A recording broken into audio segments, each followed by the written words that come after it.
Welcome back again to my channel. And for today's video is magluluto tayo ng masarap na giniling na baboy with pagmamahal. Char, okay. Ito nga pala, nagbabalik.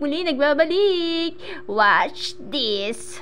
At ito nga pala ang ating mga simpleng ingredient: patata, sibuyas, bawang, at syempre ang UFC ketchup tamis anghang. Gawin nga pala muna natin golden brown aring giniling, kaya inilagay ko muna siya dito sa kawali.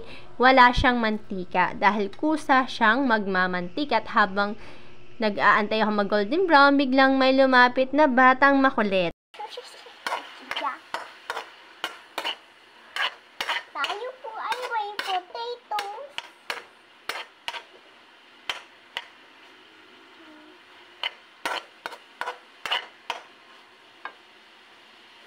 Mama, buhat. Mabuti ka nagbubuto.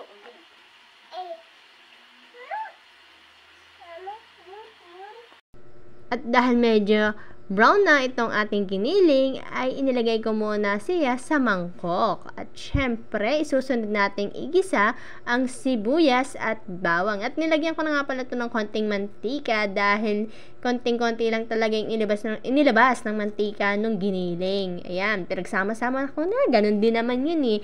Ayan nga, at pagkatapos medyo naluto na yung sibuyas at bawang, isinunod ko na ating patata. At niluto lang natin siya ng kauntian lang. At pag medyo luto na ang ating patata, wag natin siyang lulutuin ha, kasi magpapakulo po tayo with my ketchup. Kaya gawin natin, ilagay na natin agad ang ating giniling. Tapos niyan, halo-haluin lang natin siya. Yan, halo-halo lang, halo-halo lang, charot. Yan, pagka halo-halo yan, syempre, isusunod na natin dyan yung ating pangmalakasang ketchup. Yan yung pampasarap dyan, diba?